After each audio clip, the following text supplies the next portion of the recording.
Well, welcome to our next class on Rambam Mor Nevuchim. I think this is lecture number 76 or 77, one of those. And we are in chapter 29 of book 2 of the Mor Nevuchim. You can find it on page 344 is where we're up to. We're in the middle of chapter 29 in volume 2 of the Pines edition. That would be the right page for that edition. So, are we good? Well, let me mute everyone. Sorry.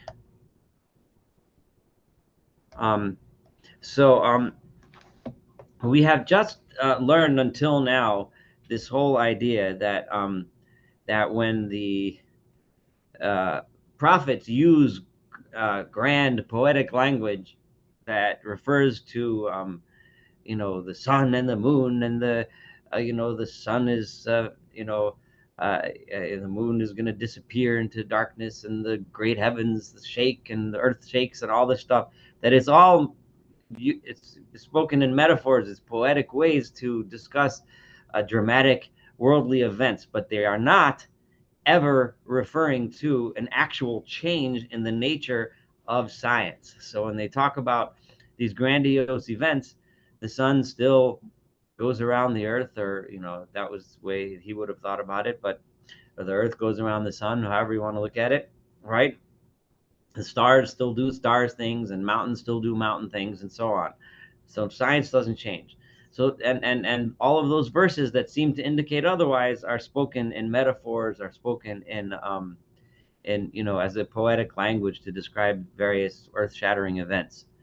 Now, there's an obvious problem with this theory, because there are some events in the Torah, in Tanakh, that are described that are clearly changes in nature, and Rambam is about to deal with those, and that is the issue of miracles. But before that, let's just read one paragraph, where we're in the middle of page 344. The notion toward which we are driving has already been made clear, namely that the passing away of this world, in other words, that the universe will end. Remember, when the Rambam says the universe will end, that to him means that the laws of nature will change, right? Because remember, without knowing the laws of nature, of physics that we know in modern time, that eventually the universe will self-implode, because the forces that bring things together will overcome the forces and the whole world will just collapse into another a backward Big Bang in 18 bajillion years, whenever that's going to be. That's something that, according to the Rambam, would have been against the laws of physics as he knew it. According to the Rambam, and his time, Aristotelian physics dictated that the laws of physics dictate that the world should, as is, has to always be, because this is what the laws of physics result in, a world such as the one that you and I see every day. So the passing away of this world, or a change of the state in which it is, right? Or in other words, a change in the laws of science, or a thing's changing its nature, and with that, the permanence of this change. And these are important words here, and you'll see why in next paragraph. That something should all of a sudden change. In other words, typically water runs from uphill to downhill, right? And then the nature of water should all of a sudden change, and it should go uphill instead. That's something that should never permanently change. In other words, the Rambam is leaving a place for maybe once in a while it might change for a few seconds in order for God to perform a miracle, but we'll get that in a minute. But for now, he's saying that nothing can change its nature like forever. The laws of science are permanent, are not affirmed in any prophetic text or any statement of the sages either. You won't find it anywhere, or even in the statements of Chazal, right? Even though you'll find some statements that might sound that way, such as, for when the latter say something such as the following: the world lasts for 6,000 years, and 1,000 years it is a waste. This is a statement from the Medrash. I'm sorry, from the Gemara in Rosh Hashanah and the Gemara in Sanhedrin, that indicates that the world is created and destroyed, and it lasts for 6,000 years, and then there's a seventh. So the Rambam is saying they do not have in mind total extinction of being. It doesn't mean that the laws of science are going to change and all of a sudden the world won't exist anymore for that amount of time. That's not what it means at all. His expression 1,000 years at a waste indicates that time remains, right? The universe still exists. Time still exists. Otherwise, you couldn't measure it and say it lasts for 1,000 years. If it ceased to exist, then you can't measure it in time, right? Because time is a creation too. Time is one of those rules of physics. Besides, it is so clearly what it must mean is in some grand way, in some way, their civilization could go on and prosper for a certain amount of time, and every once in a while there might be a long period of time where civilization, like is laid to waste, or the world is goes into decline for a long period of time, or something like that. Rambam doesn't bother going into explaining what it actually means, because that's not the point here. The point is that it doesn't mean that existence ends. It just means there's a long period of time of decline of some sort, right? Um, Besides, even if you don't like my explanation, right? Even if you think that it means, right, that the world actually is laid waste for 1,000 years, it is the saying of an individual that corresponds to a certain manner of thinking. That statement in the Medrash is what one rabbi said, because that's how he thinks. It doesn't obligate us. And this is not the only place. This is one prominent place, but there's many places where the Rambam dismisses one shita, one opinion that's mentioned in Chazal, because it's contradicted by everything else. The Rambam brought us already enough proofs from Chazal and Tanakh that this idea that the nature doesn't change is important, is solid. So if there happens to be a saying in Chazal that doesn't sound like that, okay, all right, that's one opinion, that's fine. We can put that opinion aside and just reject it. On the other hand, you constantly find, in other words, and if you're going to, so first of all, Rambam says that one opinion doesn't even mean that the world will stop existing for 1,000 years. It just doesn't mean that. But even if it did mean that, I don't really care, because that's just one opinion of one rabbi, right? And against that, you constantly find as the opinion of all the sages, and as a foundation on which everyone among the sages of the Mishnah and the sages of the Talmud bases as proof, saying there is nothing new under the sun, and the view that nothing new will be produced in any respect or from any cause whatsoever, right? So in other words, you find it all over the place, and the Rambam already brought proofs to this. And when it says there's nothing new under the sun, Rambam's interpretation of that verse, that famous verse of Kohelet, is a proof to the Rambam. Rambam is using that verse as a proof to his idea that science doesn't change. The laws of nature don't change, right? Because there's nothing new under the sun. In other words, everything we see in the world around us is always running according to the rules of science, right? Nothing new under the sun doesn't mean that John Doe won't be born tomorrow, because John Doe didn't exist, right? So obviously he's new. John Doe is a new guy, right? But he's nothing new under the sun, because the laws of nature that dictate how human beings have babies and people like this guy named John Doe come to exist. The only thing I was thinking is I want to list all the. Yes. Oh, I'm sorry. Okay. So to me, what people think it means, says even the heavens and the earth that will be created. So then he says, and even if you think when it says the new heavens and a new earth, and here Rambam is referring to a Bereshis Rabbah, a Medrash, which we have a different version of, but here this is Rambam's version, where it says that there's going to be a new heaven and a new earth, that at some point there's going to be like a new planet, right? This may be supported by people who think that there's another planet, extraterrestrial beings on a different planet or something. So even the heaven and the earth that will be created in the future are already created and subsist. For it is said, they subsist before me. It is not said they will, but they do subsist. And he quotes in his proof saying there's nothing new under the sun. So in other words, even where the Medrash seems to talk about the earth that we're on will somehow cease to exist, and another earth will somehow take over its place as the place where we all live, or wherever things happen, that Medrash is thinking that earth is floating out there in space someplace. It's there. It exists. We just don't see it in front of ourselves. Maybe it's one of those planets where we're going to move to in 100,000 years. Who knows, right? But do not think that this is in contradiction to what I've explained. If such a planet out there exists, well, it already exists, right? So it's not a new thing in the sense that it is newly created, like a new change in existence.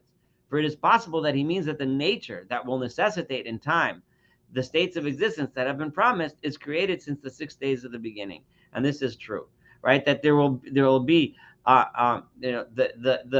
those concepts of science which will lead eventually to the habitable planet changing in some way. That is part of the process of nature as it goes on, that has already been created, right? So if the laws of physics would lead to this earth somehow not existing, at least in the opinion of that, Rambam is not right now supporting this particular statement of the sages or not. He's not saying whether he believes in it or not. That's not the point. The point that he's trying to make is that even this very radical and strange view, which we don't really know or understand what it's talking about, still doesn't suggest that an actual change in the laws of physics would take place, not even according to that guy's opinion. Okay, so and so that's how the Rambam insists that even that guy says there's nothing new under the sun, right? So even this very odd statement doesn't believe that the laws of nature change. Okay, so what about the big problems, the big gorilla in the room? So think to yourselves, we all know, as we learn through the Torah, of cases where nature changed, right? That is what a miracle is, right? Well, we all got out of Egypt because the sea split. Now that, as far as we all know, is contrary to the laws of nature, that water doesn't just split, right? So what's going on? So I have said, the Rambam said, that a thing does not change its nature in such a way that the change is permanent, merely in order to be cautious with regard to miracles. Remember what I mentioned to you before, that the Rambam was very careful, and he's saying now, I'm telling you, I was careful. I was being, in order to be cautious. He was very careful, and he said, a thing's changing its nature never has a permanence. In other words, God doesn't change the laws of nature. The laws of nature always happen. But there might be a change that happens for a moment, for a specific time, for a specific reason, because God wants to do it, and that's what a miracle is. Now, I want you to watch this paragraph very carefully, because this paragraph, Rambam is going to give us two different views of what a miracle is. And scholars debate forever which one the Rambam himself really believed. None of us will ever know the answer to that question, but you can read this paragraph with me, and you'll decide on your own which one you think the Rambam really believes. But then we'll compare that with later statements then when he comes back to the subject of miracles. But remember, after giving us all these speeches about how nature always stays the same, well, what do you mean? It doesn't stay the same. What about the miracles? So here we go. All right. So the Rambam says at this point, things can change their nature for a temporary period of time. For although the rod was turned into a serpent, right? We know that the staff of Aaron was turned into a snake, the water into blood, right? For the Makkah, the first of the 10 plagues. And the pure and noble hand became white, right? The hand of Moshe, became white with mitzorat kashal. It became white like with leprosy, without a natural cause that necessitated this. There was no law of nature that you can find that says that every once in a while sticks just turn into snakes. There's no such law of nature. That's against the laws of nature, right? However, these these and similar things were not permanent and did not become another nature. So here the Rambam seems to be saying that the reason why these miracles could happen and the laws of nature never change is because a permanent change in nature will never happen. But a temporary change, God will do, right? Remember, Rambam will emphasize and has emphasized that God could do whatever he wants. He just doesn't change the laws of nature. He could, but he just doesn't. But every once in a while he does. And that's what a miracle is. A temporary change in the law of nature. But as they, may their memory blessed, say, the world goes its customary way. Olam kiminhago noeg. But the world continues on in its normal way. Now, this is my opinion, and this is what ought to be believed, period, okay? In a minute, the next sentence, the Rambam is going to give an entirely different explanation, which it goes on a whole different thing. But the Rambam seemed to say very clear, this is what I think, and this is what ought to be believed. And this is much more consistent with what traditional Jewish belief, as most of us have learned and studied and believed our whole lives, is, right? That a miracle is that God changes the nature for a specific time, for a specific purpose, and that's what a miracle is, period. Now, however, the Rambam is going to bring Chazal to give a completely different understanding of miracles, which will take out a lot of the miraculous nature of miracles. And you're going to see what I mean right now. The sages, may their memory be blessed, have made a very strange statement about miracles, the text of which you will find in Bereshis Rabbah and in Medrash Koheles. This notion, and many of you have heard, and there's several statements throughout Chazal where they talk about how certain realities were created before creation, right? Certain miraculous things were, and the Rambam is going to understand this in a very interesting way. It consists of in their holding the view that miracles too are something that is in a certain respect in nature. That a miracle is actually not a miracle. A miracle is actually one of the rules of nature, right? When God created the world, he created a world. They say that when God created that which exists and stamped upon it the existing natures, he put into these natures that all the miracles that occurred would be produced in them at the time when they occurred, right? So in other words, God created a world with certain laws of physics, okay? You light a fire, things get warm, all the laws of physics. Water runs down, there's gravity, there's electromagnetic forces, all the forces that make the world work. But God created also a world that at a certain moment in time, when certain conditions will be met, a splitting of the sea will occur, right? Now, that sounds crazy because that's not the normal course of things, but it was also created. So you understand the catch here, right? So all of a sudden, this is not a miracle anymore, right? All of a sudden, it's a law of nature, right? It's a law of nature that under certain circumstances, seas will split. Well, now that circumstance only happens when Egyptians are chasing Jews at a certain point in history, at a certain time, on a certain day, when all the factors are correct and in place, the sea will split, right? But it's a law of nature that dictates that, because God, just like he created all the other laws of physics, he created that law of physics, right?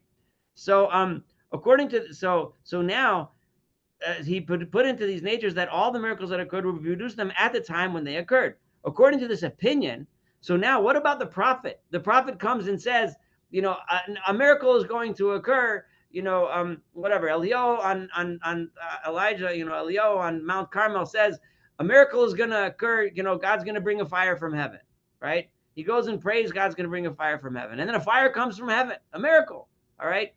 So, the sign of a prophet consists in God making known to him the time when he must make his proclamation. The greatness of Elijah in this interpretation, I'm just using that as an example, but you can pick your favorite miracle, right? Is not that Elijah asked God and God said, okay, now I'm going to make a miracle and change the nature and make a fire come down. But the greatness of Elijah is that he had enough knowledge of God and enough wisdom and that prophecy and to know that under these circumstances, at this moment, this miracle will occur, because that's what's built into the nature of the world. So the greatness of the prophet is one of having the wisdom to know and understand when miracles will occur, but not that he makes God make a miracle happen, or he asks God to make a miracle happen, and so on. So, and thereupon a certain thing is affected according to what was put into its nature when first it received its particular impress. In other words, when God created the rocks that created the mountain of Carmel, right? He put into them the nature that when all the Jews are going to gather around, and Eliyahu is going to bring a cow, and the Baal prophets are going to bring their cow, and they're going to dance around and try to make a fire come from heaven, it won't come. And now God will, when at this moment, in the nature of the Mount Carmel exists that a fire will descend from heaven and show the people what the greatness of Eliyahu was, that he had that wisdom, and in that sense he ousted and beat the prophets of the Baal, because the prophets of the Baal did not have that wisdom and had no way of knowing such a thing, because they weren't prophets, they were just Baal worshippers. If this statement is as you will see it, it indicates the superiority of the man who made it. So the greatness of a miracle is now not the fact, it's not the change in nature that occurred, like, wow, this crazy thing happened, right? But it's, wow, look how great that prophet is. How could he possibly have known, right? How could Moshe Rabbeinu possibly have known that if I raise the staff, the sea is going to split, right? How could I possibly, because the prophet is the knowledge, the wisdom. The hero now becomes the wise man, right? The prophet who has that faculty that he's able to perceive such things, right? And the fact that he found it extremely difficult to admit that if the statement is as you will see it, right, it indicates the superiority of the man who made it, and the fact that he found it extremely difficult to admit that a nature may change after the Masa Bereshis, the work of the beginning, right? The person, the rabbi in Chazal who made this statement, right, so deeply refused to accept that God would ever change nature, that he had to explain that it is a different understanding, right? That God, no, doesn't change nature. The Torah says miracles happen, so we have to believe that they happened. Well, they happened, but they weren't really miracles. They were really things that were set in nature prior to, at the same time as the world was created. Or that another volition may supervene after that nature has been established in a definite way, right? So he would refuse to imagine that God would all of a sudden change his mind and say, oh, before I wanted water to all kind of hang together. Now I want water today to split. No, I don't accept that. So instead of accepting that, he said that no, the laws of nature were placed from the beginning. So now when we see something in the Chazal that a certain nature, like the mouth of Bilam's donkey, for example, is one of those things that were created at the time of creation. What does it mean? The Rambam just told you what it means, right? At least according to the Rambam. For instance, he seems to consider that it was put into the nature of water to be continuous and to always flow from downwards, except at the time of the drowning of the Egyptians, it was a particularity of that water to become divided. So the nature of water was established, with one exception. In the laws of physics, chapter 17, it says that on this date, it's supposed to split. That's what the physics textbook says, right? So I have drawn your attention to the spirit of that passage and to the fact that all this serves to avoid having to admit the coming into being of something new, right? Remember, Rambam himself told us that we shouldn't believe this. We should believe, right, that things do come new, right? Temporarily, they change, right? So this is a second opinion, right? But the Rambam, it goes into it with such depth and with such power that a lot of scholars think that the Rambam really believed in this second one, what we're reading right now. But like I told you, the Rambam himself said, right, regarding the first one, this is my opinion, and this is what ought to be believed. So he leaves us highly confused, but that was his intention, to give us these two approaches, these two very different approaches. And the good part of this is that if one of these approaches speaks to you better, you can take that, you can go home with it, and you can live the rest of your life that way and be a good holy Jew, right? Regardless of whether you believe that miracles are an actual change in nature or not. They're all good. The Rambam gave us permission here to believe either one of these possibilities. And then he says, it is said in the passage, this is another backup for the second way. Rabbi Yonasan said, HaKadosh Baruch Hu, God, has posed conditions to the sea that it should divide before Israel. That is, right, the meaning of the words. And the sea returned to its strength when the morning appeared. Right, Rabbi Yirmiyahu, this son of Elazar said, the Holy One, blessed be, had posed conditions. I just turned the page, I'm at 346 now. Has posed conditions not only to the sea, but to all that has been created in the 6 days of the beginning. That is, even my hands have stretched out the heavens, and all their hosts have I commanded. I have commanded the sea to divide. I have commanded the fire to not harm Hananiah, Mishael, and Azariah. Those in the book of Daniel were saved from the fire. Right? Why is it that they didn't get burned?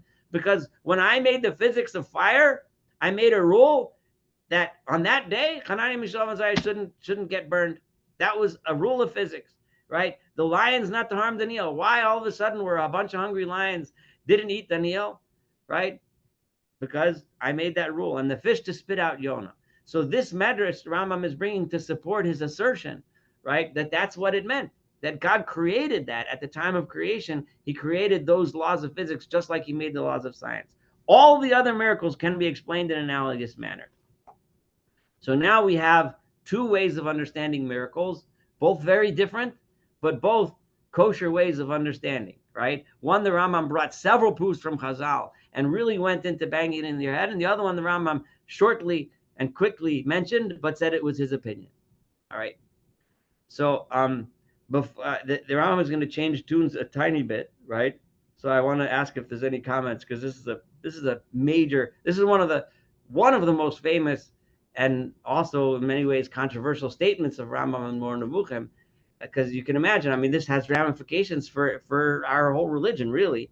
So I just want to know if there's anyone has anything to say, comment, anybody learned anything new, interesting, go ahead. Yeah, you can unmute, you have to unmute yourself.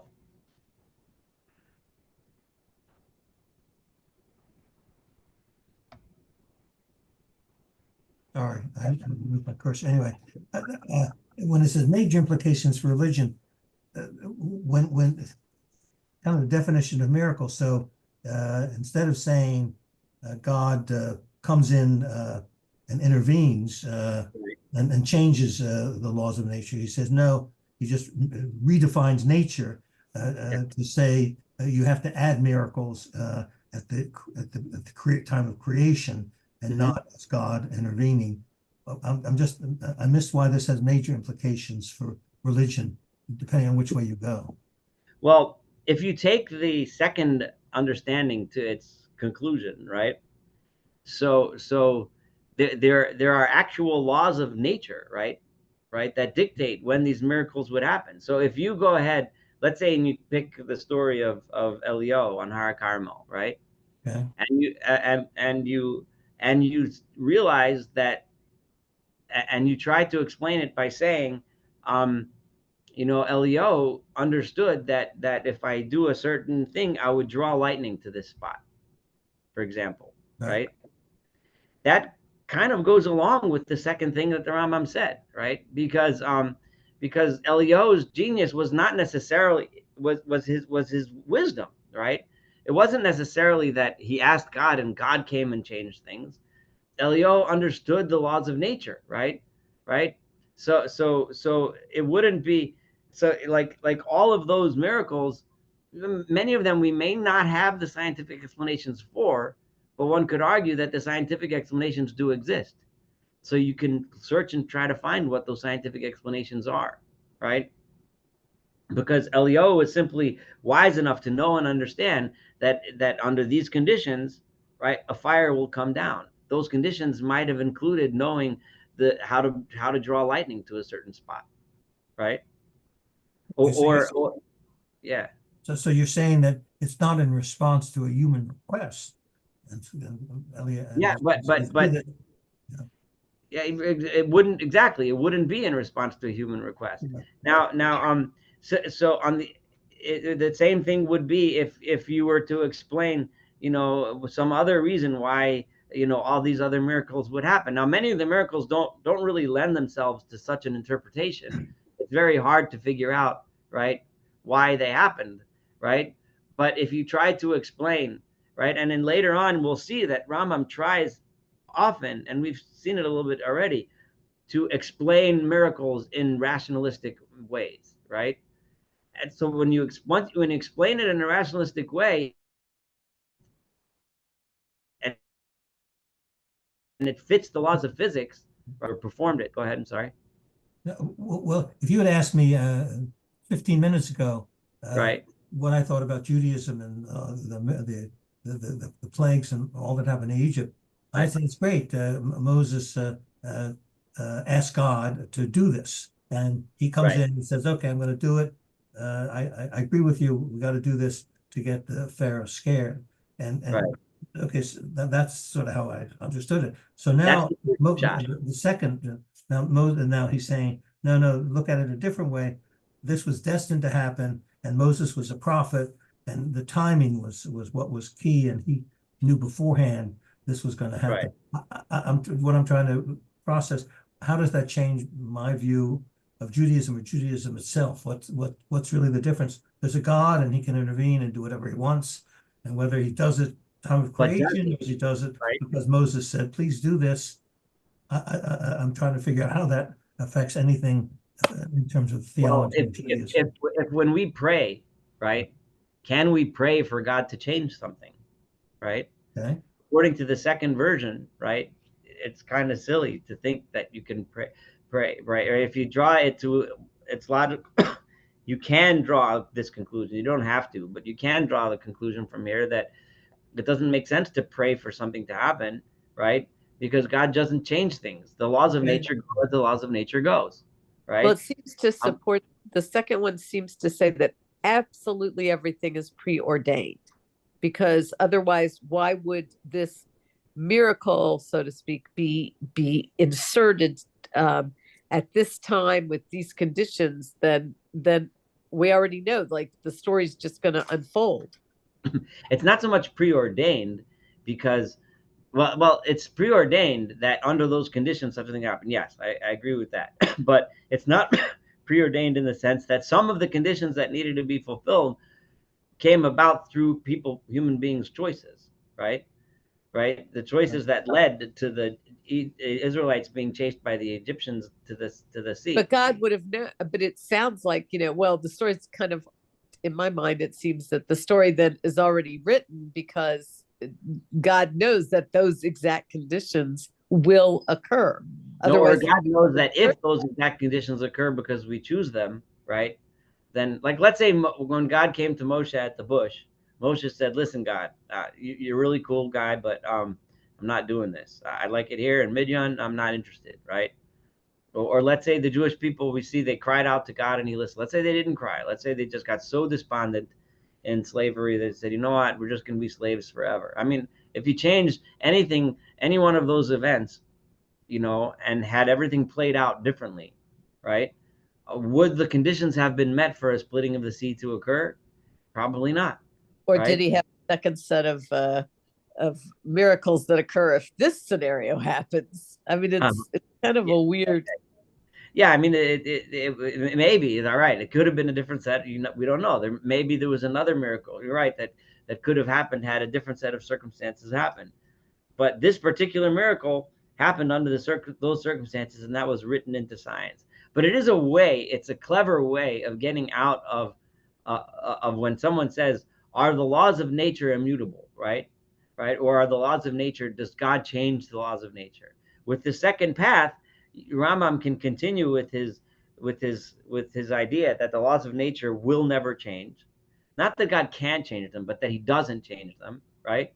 And miracles are now no longer a violation of that rule, right?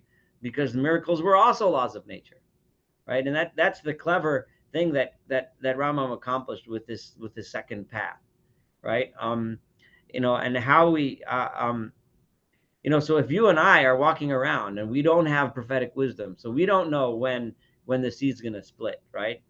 So there's the thinking that God's going to intervene and change the laws of nature for us, right? It would be very silly according to the second path, right? Because this is the way physics works. This is what happens, Anyway, so those are the things. So very good. So I was going to go. Any other questions, or could I go on? Go ahead. Okay, I do want to finish this chapter today, so I think we can do it. So the matter has now become clear to you and the doctrine epitomized. I made it really straight. Namely, we agree with Aristotle with regard to one half of his opinion, right? And we believe that what exists is eternal a parte post. In other words, the laws of nature that exist are and they always will be. So, and will last forever with that nature which he may be exalted has willed, that nothing in it will be changed in any respect unless it be in some particular of it miraculously, right? So nothing in the world will ever be changed unless in some specific detail he might intervene and change it temporarily. That's according to the first understanding. Although he may be exalted, has the power to change the whole of it or annihilate in nature that he wills, right? Right? He just doesn't, right? However, that which exists has had a beginning. In other words, and so all that we agree with Aristotle. But the following we disagree. That which exists has had a beginning, and at first nothing at all existed except God. There was a time when it started. His wisdom required that he should bring creation into existence at the time when he did do it, and that what he has brought into existence should not be annihilated, nor any of its natures changed, except in certain particulars that he willed to change. Those are miracles. About some of these we know, whereas about others that will be changed in the future, we do not know. Other miracles that may be coming down the pike, we don't know about them yet, right? This is our opinion and the basis of our law. By the way, he mentioned just 2 lines ago, right, that his wisdom required that he should bring creation into existence at the time when he did do it. This brings. I'm going to lead you to a really interesting podcast. Hold on. I'm going to post in the thing a link to it. So give me 1 second.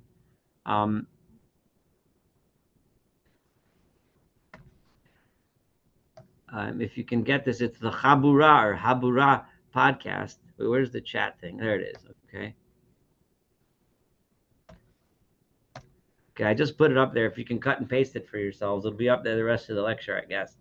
It's a really they have a lot of really interesting podcasts, this Habura podcast thing, but this one is in particular about Rambam here says that God created the world at a specific time when he willed it, and why at that time no one knows, right? Except God. It was his wisdom.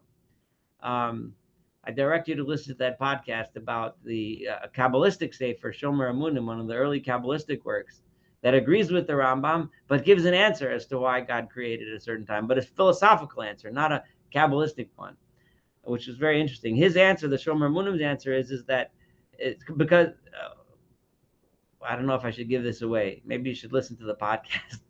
Well, I'll give it the basics away is as follows: really, like according to the laws of nature, right? Rambam agrees, right, that the laws of nature dictate that that the world that existed should always exist, right? Which he's emphasized many times, and that it should also have always existed, right? Because those same laws are always true. So then, why did God create the world, right? Right. So Rambam's answer is why didn't the world always exist, right? The same reason why he created it 5 billion years ago, he could have created it 10 billion years ago. So Rambam says we don't know why. That was his will. He decided to do it. That's something we'll never know. That was his wisdom. The Shomer Amunim says that for this specific reason, because if the world always existed, right, then you and I wouldn't be in awe of the creation because it would always have been. Right? The only reason why you and I have this tremendous feeling of awe and wonder over the creation is because we know that God created it, because at some point it didn't exist and then it existed, right? Anyway, but the more detail you can go into that podcast if you'd like. It's a very interesting podcast. Anyway, Aristotle, and now that you've listened to my lectures, a lot of that podcast will sound to you like bat, boom, you'll just know it right away. It'll be, oh, yeah, sure, I know what the Rambam says because we all studied it together, right? So you can speed through a lot of it because of that if you want. But anyway, this is our opinion debate. So Aristotle, on the other hand, thinks that just as the world is eternally parte post and will not pass away, it is also eternally parte ante and has not been produced. We've discussed this many times. Now we have already said and explained that this doctrine can be arranged in a coherent way only through a recourse to the law of necessity, and that necessity contains a presumptuous assertion in regard to the deity, as we have explained. I'm not going to go into all that. We've done it a million times. Now, as the exposition has finally reached this point, we shall now put in a chapter that shall likewise give several indications as to texts concerned with the account of the beginning. I'm now going to start discussing Bereshis. Man, I wanted to do this today, but I'm like scared to start because this could go long. But all right, let's try it. I might, if I cut in the middle, just forgive me. But so I'm going to start talking about Bereshis, basically how to learn Genesis, right? How to learn the parts of the Torah that discuss the creation of the world. For the first purpose of this treatise, the reason why I wrote this book is to explain what can be explained of the account of the beginning and of the account of the chariot, right? He said Masa Bereshis and Masa Merkava, right? The account of, which Masa Bereshis, which Rambam corresponds to Aristotelian physics, and Masa Merkava, which is Aristotelian metaphysics. Okay, we shall put in this chapter after we have first set forth two preambles of general import. I want to say two introductions, two things you need to know, and then in the next chapter 30, I'm going to start going into detail of how to study Bereshis. Now, this is one of another very famous statement of the Rambam, which has been often misunderstood, but I'm going to explain it to you how he says it so that you'll never misunderstand this again. Okay, so here's how it goes. One of these is as follows. Not everything mentioned in the Torah concerning Masa Bereshit is to be taken in its external sense as the vulgar imagine. The foolish vulgar people think that the words of Bereshit are meant literally. It is not meant literally. The Rambam says that in as clear of black and white terms as can ever possibly be said. Okay, that if you think that the Torah means exactly what it says as it is written, then you are one of those vulgar people. Okay, so remember that. And I telling you this exact passage in the Rambam, I have showed it to rabbis that have refused to believe what they were reading. Rabbis, after giving long speeches about contradictions between the Genesis and the Torah and science, and giving all kinds of reasons. And I told them, but the Rambam says this very, very clearly, and they would look at these words and they would literally twist their brains and their tongues and their mouths and their eyeballs to 7 different contortions in order to explain why it doesn't really say what he just said, but it does say what he just said. Now, I'm gonna go into a little bit into the distance, and I'm gonna read for you a little bit of Rav Kapach on this. You just have to give me a minute. But here we go. One of these, okay. For if the matter were such, if it was true, right, that I'm going to read this, and if you don't understand it fully, just hang in there, because I'm going to read Rav Kapach, who explains it really beautifully. For if the matter were such, the men of knowledge, in other words, the people of intelligence, the men of science is the terminology that Ron used, wouldn't have been so careful of divulging knowledge with regard to it, right? If they were exactly as they said, in other words, if it was an instruction manual, and this is how God created the world, and it was meant to be taken exactly literally, the sages also would not have expiated on its being kept secret and on preventing the talk about it in the presence of the vulgar. Chachamim would not have been so careful to keep it a secret. Now, why is that? For the external sense, I know some of this might not be clear, but I promise I will make it clear. For the external sense of these texts leads either to a grave corruption of the imagination, right? If you take the external sense, right, and to giving vent to evil opinions with regard to the deity, you might start thinking anthropomorphic ideas about God, right? If you read it simply as it's written, or to an absolute denial of the action of the deity and to disbelief in the foundations of the law, because you might be smart enough to realize that this isn't how the world was created, right? In which case, if you think that the Torah meant it literally, you will then deny that the Torah has any legitimacy, right? This is exactly the danger which leads so many people to say, I don't believe in the Torah, right? Because science tells me that the world is 15 billion, or universe is 15 billion years old, and life on Earth has evolved over billions of years, not over 6,000 years. And if you take the words of the Torah literally, you will then, and you're a smart guy, and that's what you think, you will then deny that God ever created the world, right? Because you'll say, oh, the Torah is, not true, right? It's wrong. The correct thing to do is to refrain. If one lacks if you don't know enough science and you don't know how the world was created, right? Just refrain from considering these texts merely with imagination, right? Don't start thinking with your own imagination what these words actually mean. What now? Now I'm going to stop here for a minute. I'm going to read to you what Rav Kapach says, because he's going to explain the points that the Rambam just made. Okay. So, and this is, I often quote from this. It's my favorite version of the Rambam in Hebrew, and he has notes, which are beautiful notes. And over here he says as follows: Kolomar, on this statement that I just read to you, this is what Rambam means to say, according to Rav Kapach.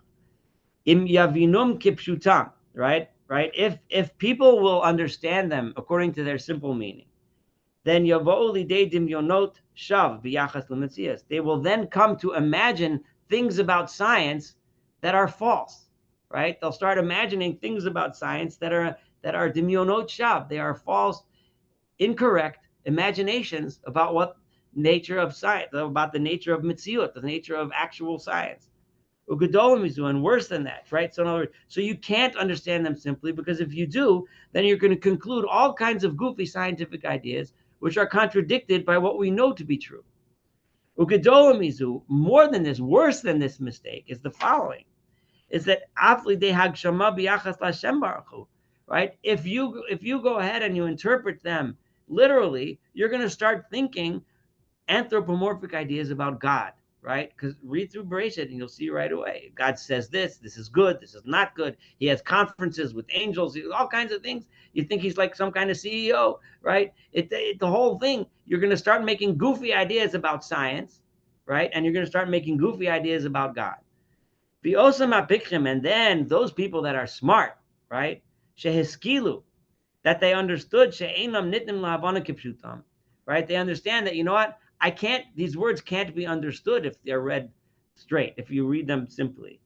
Then they'll think, if you start thinking, well, these words don't make any sense, but they are meant to be said simply. In other words, if you are one of those guys, like those many atheists that will do this all the time. They'll say, look, Bereshis, the book of Genesis says A, B, C, D, and it meant to say A, B, C, D. And we know that A, B, C, D is not true. So therefore, the book of Genesis is not true. The book is not true. God's not true. The whole thing. And then and then they will go ahead and start denying that the world was ever created, because they're going to say, so in other words, so those scientists that think that they can be atheists because they think that Bereshis was meant to be what it said, and since I know that those things aren't true, I therefore proved the whole thing wrong. They messed up the whole business. Now you can understand what's so great about what Rambam is telling us and what's so great about what he's about to tell us, because we're going to be studying a little bit tonight and in the next few weeks, things that the Rambam is going to tell us. And once Rambam says that they don't mean it simply as they're stated, they're not literal. Now we have accomplished a tremendous thing. It doesn't matter. It doesn't matter anymore if those explanations that Rambam is going to give us, which are based on the Rambam's understanding of science, it doesn't matter anymore if they're even correct, right? Or even if it comes out that over time, it comes out that those scientific ideas of Aristotle that come later on might be disproven, right? But who cares? It's not important, right? If Aristotle's ideas or any other philosopher's ideas, even those things that the Rambam himself thinks are true based on his understanding of science. And Rambam goes and finds little hints in the verses of the Torah that seem to support his ideas. It doesn't matter. Right? Just like we understood them, we can disprove them. So in other words, because it doesn't matter. Because once you tell me that the words aren't meant literally, right, then you can explain any explanation. You can attempt to make explanations, but you can't say for sure that this is the explanation. So if somebody gets up and says, like, there's a lot of attempts, like a famous one is this book, which is a great book by a physicist named Gerald Schroeder, Genesis and the Big Bang, where he explains how the Big Bang is similar to Genesis and this and that and so on. It's all good, Ram says, that's fine. But if somebody were to disprove his ideas of physics next week, it doesn't matter, because that's not what's written in the verse, right? So the main thing being that if you do think that these words are to be understood according to their simple meaning, right? And then a scientist comes to you and argues, this is where the terrible danger lies, right? And this is how they can tear down, right, all of the walls that consist of the building, which builds our idea of religion and faith. It's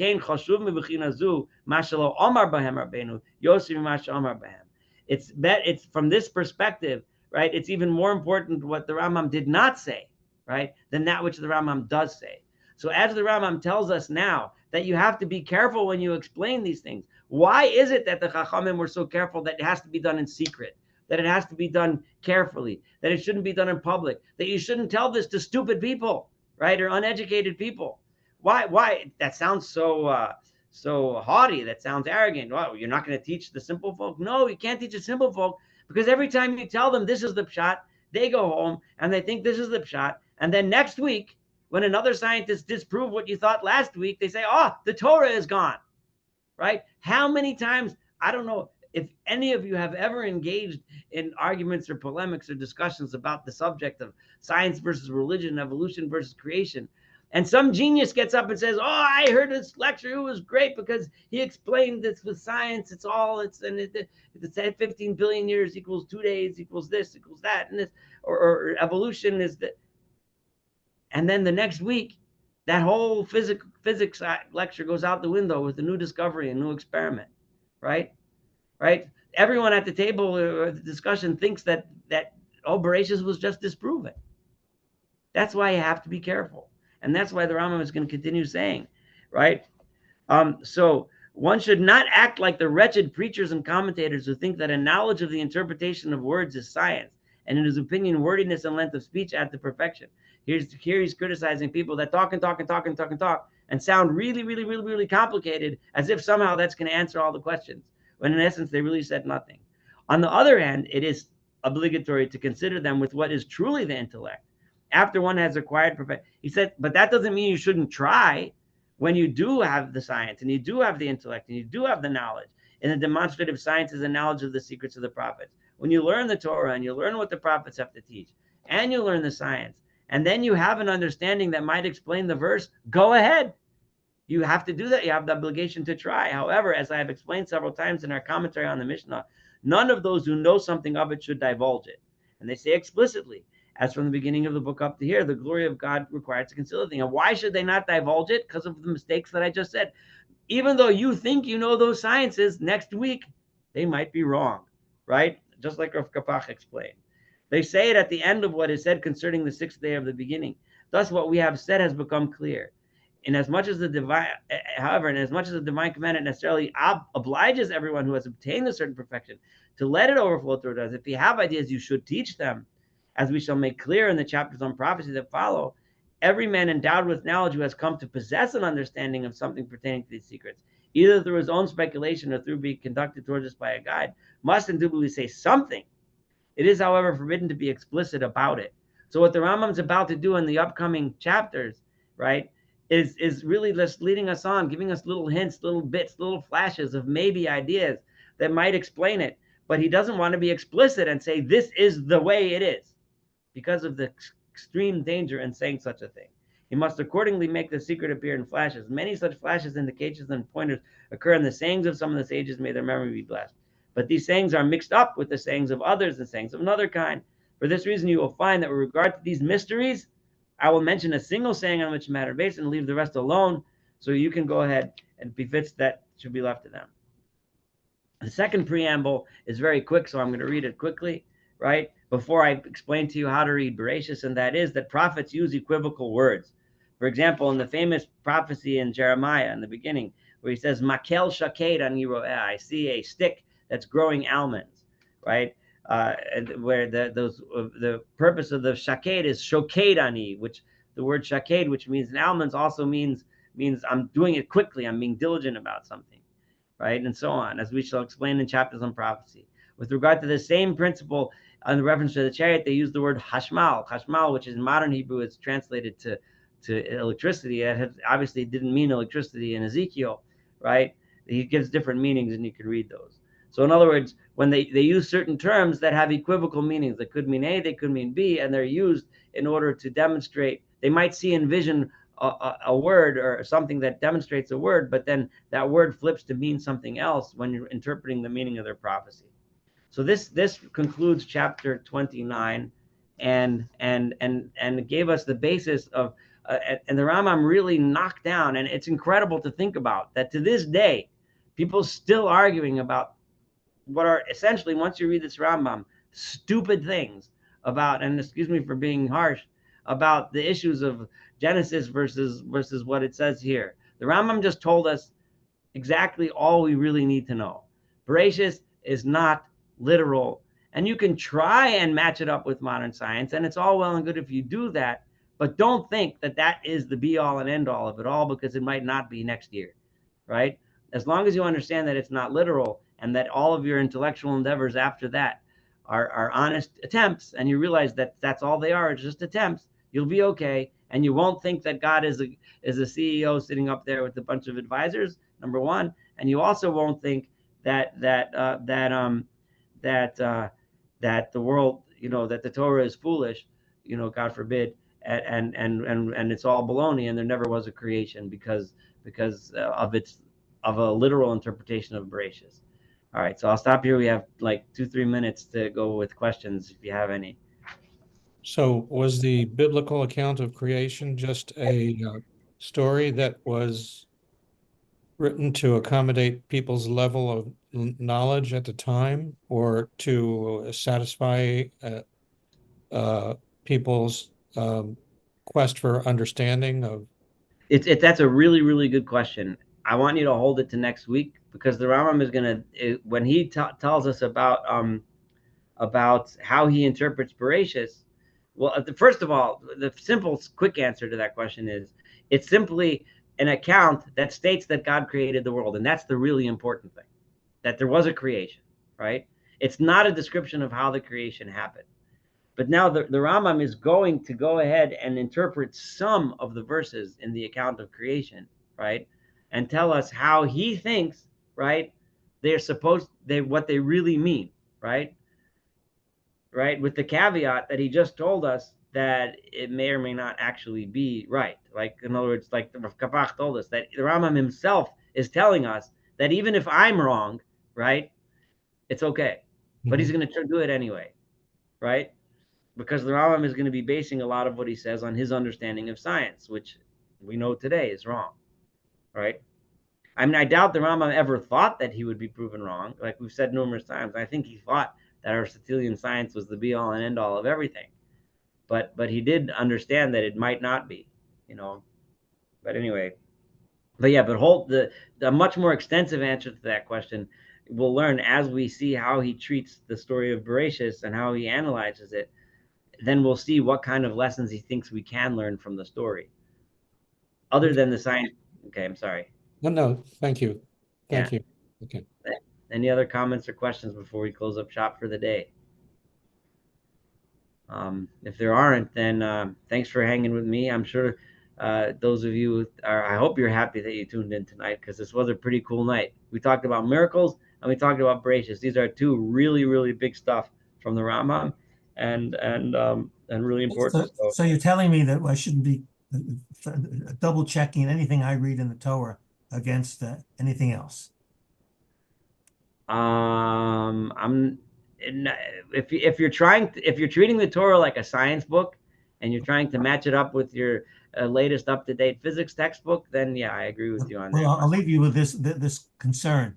I want to avoid being vulgar, and I'm not sure how I can possibly avoid it given how I've been taught to read. So what can I do? Well, let's see how the Rambam reads Bereshis, and I'll give you an example, and I'll teach you how to read it. Okay, I'll be here next week. Right. All right. Anyway, have a buddy. Thank you. Thank you for joining. Thank you. You're welcome.